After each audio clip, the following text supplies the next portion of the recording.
Welcome to Belly Dance Alchemy, a captivating blend of the best elements of career and professional development and the magic of belly dance. I'm your host, Kelly Nottingham. Ready to make your day job sparkle and your dance life grow in new and inspiring ways? Well, let's see what we can brew up. Hi, listeners. We get so emotional, baby, because today we're discussing emotional intelligence, also referred to as emotional quotient or EQ. And I promise I won't sing again during this episode. Now, this is a topic that's gotten a ton of press over the last decade especially, but honestly, a lot of us don't really have a super clear picture of what EQ actually is, especially in comparison to what we know about its better-known cousin, IQ. We don't know why we should care about it, and we may not know what we can do about it if our EQ isn't as high as we would like. So today, we're going to explore those three aspects. What the heck is EQ? Why should you care about it? And what can you do about it? So let's jump in with a story. I'd like to introduce you to a guy named Terry. Terry works as a supervisor for a small team in a very busy call center. He works fairly closely with Carolyn, who has a team with the same job responsibility as Terry's, and they have the same title. The company promises a lot to customers, and one big promise is a highly responsive, efficient customer service department. So Terry and Carolyn see this as their mandate from the company to make sure that the department delivers on this expectation. Now, one day, there's a big meeting announced. Terry, Carolyn, and both of their teams are stunned during the meeting to hear that there is going to be a major process change, including new software that the customer service department will use to track all customer accounts and any issues that the department is working to resolve for them. And this changeover is happening in 3 weeks. So let's sit in on their individual team meetings after the announcement has been made. Carolyn walks into her team's meeting room where her staff is nervously fidgeting around. They're discussing the new software and what it might mean for them. Slamming her notebook down on the table, Carolyn plops into a chair and looks around the room with a frown. She then says, "I don't know why they keep trying to fix something that isn't broken. This is crazy. I just don't even know where to start. I helped to put together the current process and it works just fine. What is wrong with these leaders thinking they can spring this on us like this? Whatever. I'll let you guys know what's going on whenever they let me know. Go ahead and go back to work." She then shoots a quick glance around the room, gets up and goes into her office and slams the door. Meanwhile, in Terry's meeting, Terry walks into the room, sits down at the table, and takes a look at his staff. They're nervous. He can tell from the way they're fidgeting in their chairs, looking at him quickly and then looking away. He understands because, honestly, he's feeling the same thing. He doesn't know exactly what the change will mean, and frankly, he's not exactly thrilled that leadership announced this to everybody at the same time instead of giving the supervisors at least a little bit of heads up. But maybe it was a quick decision that had to be made. Who knows? The point is, his team needs to get into the right mindset to handle this as soon as possible. He looks around the room, makes eye contact with everybody individually, and says, "Hi, everyone. Well, we've all had a bit of a surprise today. I'll admit I'm as surprised as you are, and I'm not sure what to think yet. This is going to be a challenge to make this transition so quickly. But I know you all can do this because you've gone through this kind of pressure before and you came out the other side just great. So let's talk through what questions you have. I don't have answers yet, but I can take your questions up to the leadership team to get them answered. So what are you all thinking about this right now?" The team members look at each other, and finally a brave soul says, "I think we're just confused. I thought we were doing a good job. Do they think we haven't been doing enough?" Terry responds, "I get it. I'm a bit confused about this decision too, but I'll find out what I can. What I do know is that you all have been doing a great job. We see that from our customer satisfaction scores. Let me follow up on that." The meeting continues for another 10 minutes or so. Terry notices by the time the team leaves the room, they're fidgeting much less. Their voices don't have so much tension and they seem ready to get back to work. As he walks out with a list of follow-up questions in his hand, he notices that Carolyn's team is nervously clustered at the coffee machine. Their eyes are sort of darting to each other and then in confusion to Terry's team members, who are very calmly chatting and walking back to their desks. So in this story, we see two leaders, one of whom has very high emotional intelligence, that would be Terry, and one who has very low EQ. So which team do you think will be more successful in implementing this change? Terry's, of course. There may be some pragmatic, practical reasons for us to make that assumption. The team's questions are going to get answered, for example, but the vast majority of the reasons why Terry's team will be more successful comes down to the four main elements of emotional intelligence. 1, self-awareness and self-reflection. Number 2, self-management. In other words, handling emotions in a beneficial way. Number 3, social awareness or empathy. And number 4, relationship management. These four elements are from the 1995 work of an author named Daniel Goleman, who wrote a book called, not surprisingly, Emotional Intelligence, Why It Can Matter More Than IQ. So we're going to look at Carolyn and Terry as our case study for each of these four areas today. And for those of you who are already getting super uncomfortable talking about emotions, you definitely need to listen to this one. Because if you're uncomfortable talking about emotions, you may be uncomfortable dealing with your emotions. So think of it this way. If you were asked to fix a Lamborghini because the owner says that something just doesn't quite feel right when I'm driving it, you don't waltz in there with a hammer and start pounding away on it. You have to examine what's going on under the hood, or for our British English speakers, under the bonnet. You have to figure out what the right tool is to fix the problem that's there. Many of the challenges that come up in human interactions aren't based on fact. They're based on feeling. Think conflict resolution, change management, sales, influence, leading, delegating. The list goes on and on. These are all a little bit fact and a whole lot of feeling kinds of situations. So trying to fix a feeling-based problem with a fact-based solution ain't gonna help. So first up, self-awareness and self-reflection. Have you all ever worked with someone like Carolyn here? Someone whose emotions seem to happen to them instead of coming from them, if that makes any sense? Someone who seems to not even realize that they're grumpy or frustrated or angry. And they may even say that they're not feeling any particular way, but they're really acting like they're feeling a certain way. Whether we want to admit it or not, our emotions affect our behaviors. Psychologist Mark Brackett, who's the founder of the Yale Center for Emotional Intelligence, so the guy knows this stuff, he and his colleagues divided some middle school teachers into two groups.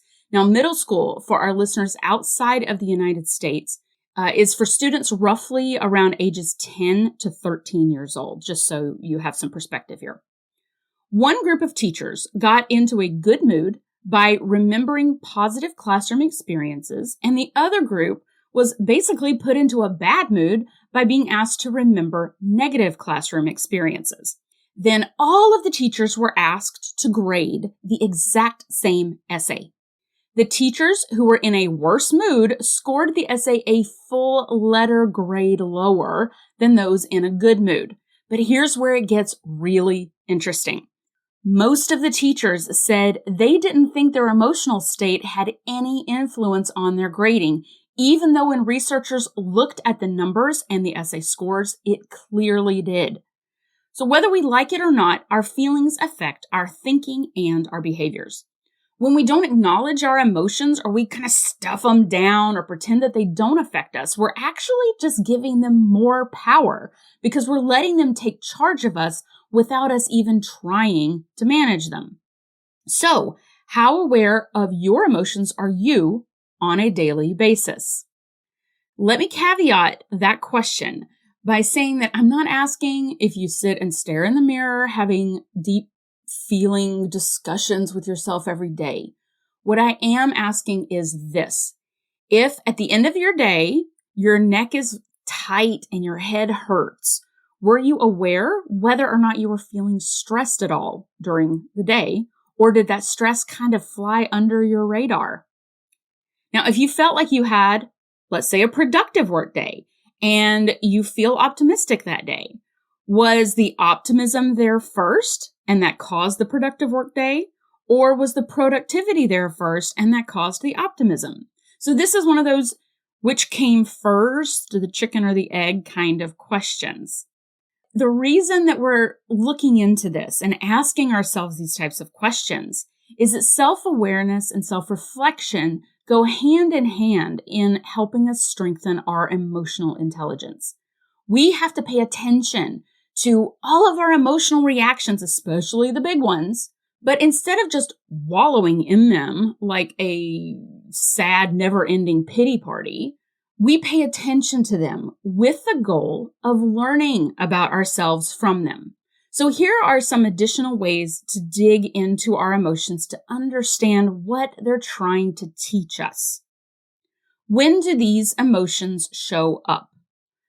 When maybe did a specific emotion show up, and what are the situations where you see that pattern of that showing up? Who was involved in the situation? Was there someone else whose emotions could have affected yours? What was the outcome of that emotion? What impact did it have on your day? How would you describe the emotion and what intensity is it? So was it fury or was it mild frustration? Sometimes we tend to sort of refer to everything on that scale as anger, but is it really anger or is it just a little bit of annoyance? Where in your body do you feel the emotion? Now, this is like next level stuff. Is it in your head or in your gut? Does it feel like squeezing or does it feel like an energy jolt through your body? Now, some of you are thinking right now, wow, that's a lot of stuff to process for every feeling I have. This is true, but the goal here isn't to take your entire life under a microscope. It's to point your awareness like a spotlight toward an important area of your life that might not be getting much attention. So if this feels like a lot right now, I want you to just focus on the bigger emotions that you can sense a little bit more easily and quickly. So here's an example with Carolyn and Terry. Carolyn doesn't seem to have much awareness of her emotions. She doesn't acknowledge what she's feeling to her team, but she's definitely feeling something, obviously, right? I would guess anger, maybe some helplessness, feeling wounded. She maybe has suffered an ego blow, really. What else? So while she doesn't directly talk to her team about her emotions, we definitely see in her behaviors that emotion is coming out. The slammed doors, the self-centered focus, the lack of eye contact with her team, all of that says that she's in the middle of some really strong feelings. Now, Terry, on the other hand, says this. We all had a bit of a surprise today. I'll admit I'm as surprised as you are, and I'm not sure what to think yet. So he just acknowledged that he's feeling taken off guard by the announcement. He's feeling unsure about what's happening. Maybe he's nervous. Now, he may be feeling more than that he isn't really wanting to share with the team right now. And we'll talk about relationship management soon. But he's obviously more in tune with his emotional state than Carolyn because he's able to discuss it and he's able to mitigate it. He's able to kind of level himself out with it. And he's looking at it from an objective perspective. He's not judging himself for feeling a certain way. He's just observing. I get the feeling that Terry also knows that this self-awareness and reflection isn't going to make him feel, nothing but complete bliss all the time. Our emotions are there to help us through life, to teach us, to make us aware of things that maybe our brains aren't quite picking up on. But to learn from them, we have to pay attention to them. Once we start paying attention to them, we need to learn from them and then let them go. Because what's just as bad as not recognizing your reactions to a situation is wallowing in that emotion and not being able or willing to move past that emotional stage. Now, here's a hint for this section. If you can only name maybe 5 or 6 emotions, things like scared or angry or happy or sad, it's time to give yourself the gift of a new vocabulary. Better descriptions with more subtlety can help you really understand yourself better. So, are you scared or terrified or worried or filled with never-ending existential dread? Seriously, being able to sort of nail down the intensity of your emotion with a word can really help. And it can make the process, honestly, a bit more fun, because when we start to look at our emotions as an observer and we try to pick the best word to describe it, it pulls us a little bit out of being in the emotion and more of watching the emotion. So go out there and go online, look up some new words for the emotions you may be feeling. Now, the next element of emotional intelligence is also focused on ourselves individually, because we have to get our own house in order first. Next up is self-management. Would it surprise you to know that Carolyn has been counseled by HR more than once about her outbursts at work, or that she has a pattern of befriending someone, getting upset with them within a few months over something trivial, and then giving them the silent treatment until the friendship is destroyed? And would it surprise you that Carolyn puts the blame for these incidents fully on the other person, either the oversensitive person at work who reported her to HR or the absentee friend who doesn't reach out to her anymore, even though we know it was Carolyn who quit returning calls first? No, it wouldn't surprise us at all, because we've all known this person. But we've also been this person at some point, maybe with anger, maybe with helplessness or a victim mentality or self-righteousness or constant worry. Heck, we may be this person right now and don't even realize it yet. We just think that the same thing happens to us over and over again, mysteriously, and it's everyone else's fault but ours. Ah, yes, friends, this is where we can start to look for behavior patterns so we can begin to manage ourselves more effectively. If you find yourself in the same situation over and over again, let's say a toxic, narcissistic friendship that's replaced by another toxic, narcissistic friendship, or you get passed over for special projects over and over again with no real explanation of why you're getting passed over, or your friends or colleagues love being around you for a few months and then they kind of disappear into the mist. These may have to do with how you're managing yourself, how you're dealing with your emotions, and how reactive you are to whatever emotions you may be feeling in the moment. If you've done some of the emotional awareness work in the past that we just talked about in section 1, you know that you begin to identify the emotional state you're in much faster and earlier in the emotional stage as it starts up. And because of this, you're able to manage it more effectively. So for example, if you have a tendency to get into panic mode a lot, and as a person who suffered panic attacks, I mean everything from I get really nervous to I think I'm getting ready to have a full-blown panic attack. By paying attention to your emotions in the moment, you can feel that shaky nervousness coming on much earlier. And when you feel it happening earlier, you can start to work with it to keep it from going from 0 to 100 in 3 seconds. You can do things like doing some deep breathing. Identify if your brain is automatically going into catastrophizing mode, that black or white thinking. You can take a quick walk or get away from the situation for a few minutes. You can tense and release muscles where you start to feel tight. And you can begin what psychologists call self-soothing. This is calming yourself down by reminding yourself you've dealt with a situation before, you've done it successfully, you're going to be fine, and so on. Once you get more familiar with identifying and beginning to manage your reaction to your emotions, you can start looking around for triggers because we all have them. These are situations or sometimes responses from other people who set off our emotional states. Now, this can be happy, positive feelings or unpleasant feelings. What can you learn about this cause and effect that set off this emotion for you? Is this a pattern for you that you've seen before? Now, as you begin to explore these triggers, I encourage you to write them down. It sounds a little bit extra, I know, but trust me, this works. I do this myself, and it really brings up some interesting stuff that I didn't really consciously realize it.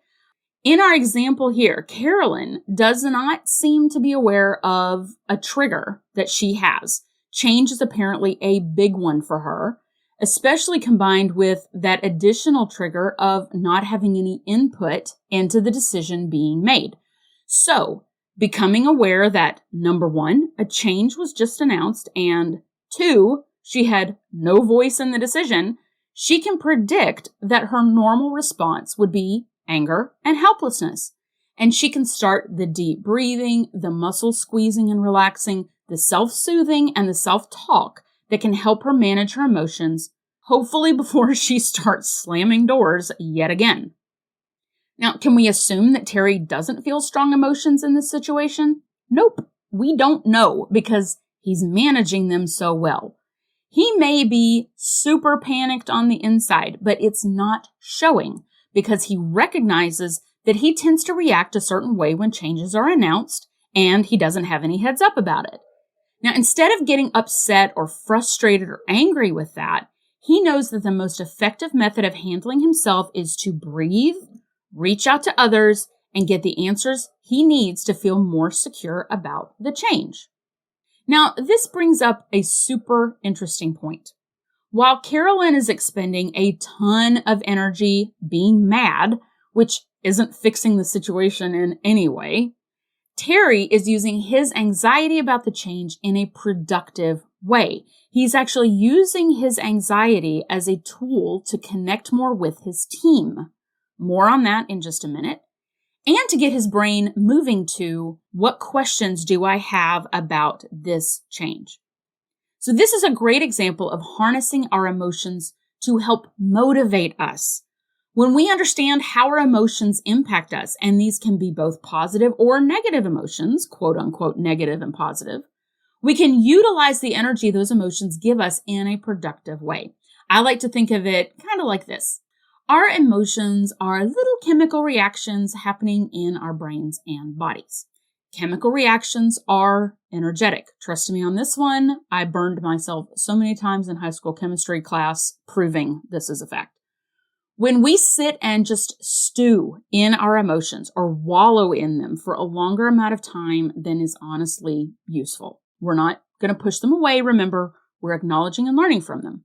But when we sit and wallow in those emotions or just let them fester by thinking about them and feeding them with additional proof of why the emotion is true, we're expending a ton of energy that could be harnessed into actually solving the issue at hand. We could spend that energy on our deep breathing, on our walk, or on direct action to make the situation better. Or in a good situation with a good emotion, we can use that energy to just carry forward with our momentum even more. So we've discussed the two elements of emotional intelligence that are self-focused, the self-awareness and our self-management. Now we're moving into the realm of other people and their emotions with the two remaining elements. Number 3, social awareness, and number 4, relationship management. So let's start with social awareness. This is the ability to recognize what emotions other people may be going through. So we're going to see this mirroring between the first two and the second two elements. The first two were recognizing what's going on with us and figuring out how to manage it. So number 3, recognizing what's going on with other people. This is often very closely associated with empathy, which is the ability to identify and relate to the emotions of others. Social awareness is taking steps to try to identify what someone else may be going through by paying attention to their body language, their tone of voice, their word choice, their facial expressions, and so on. Now, it must be said that not everyone reacts to the same things in the same way. So here's an example. I found a snake in my garden today. I was excited. My sister would not be excited. So individuals respond differently to a different situation, and different cultures overall will have their own ways of expressing emotions, and they may experience different emotions than another culture, even with the same situation. So Americans, for example, and this is not going to come as a surprise to our non-American listeners, Americans tend to talk to strangers a lot more than many cultures around the world. So a nervous American in Germany, let's say, will potentially display that nervousness in a really different and much more talkative and loud way than a German person would in Germany going through the same situation.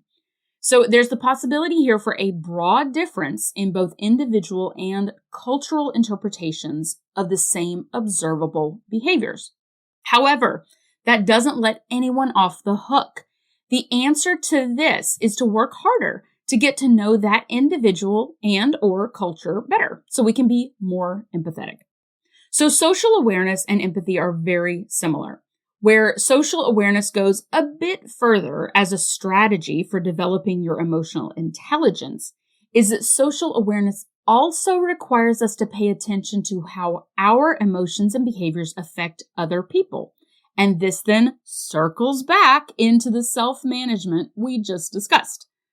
All right, so let's look at Carolyn and Terry because this is where these differences are really striking. On a scale of 1 to 5, how well is Carolyn recognizing and understanding the emotional states of her team members? Can we give her a 0? Because we really probably should at this point. In our story, not only does she not even try to find out what her team is feeling, she doesn't seem to even care.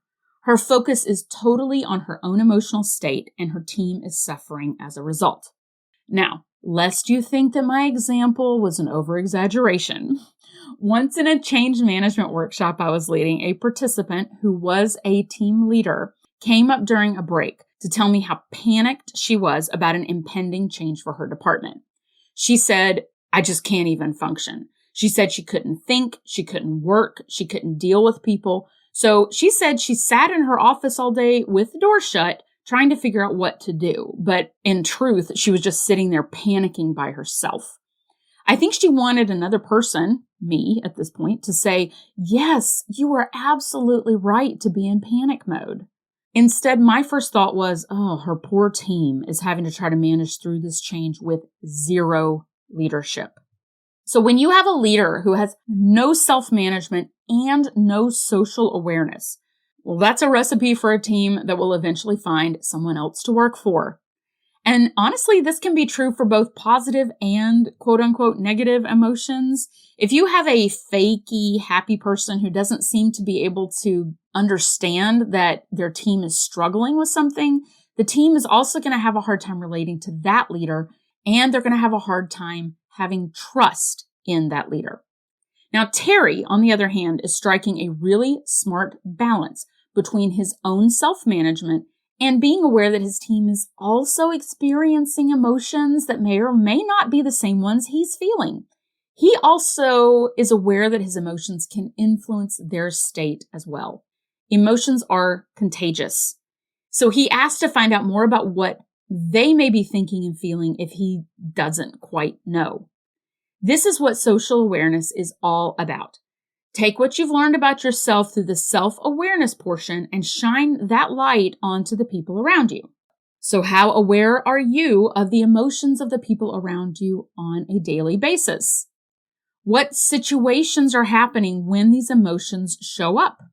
Who else is involved? What impact might you have had on the situation? How did other people respond to you in the situation? Were you emotionally contagious, for better or for worse? In other words, did your emotional reactions feed into negativity or positivity for the entire group?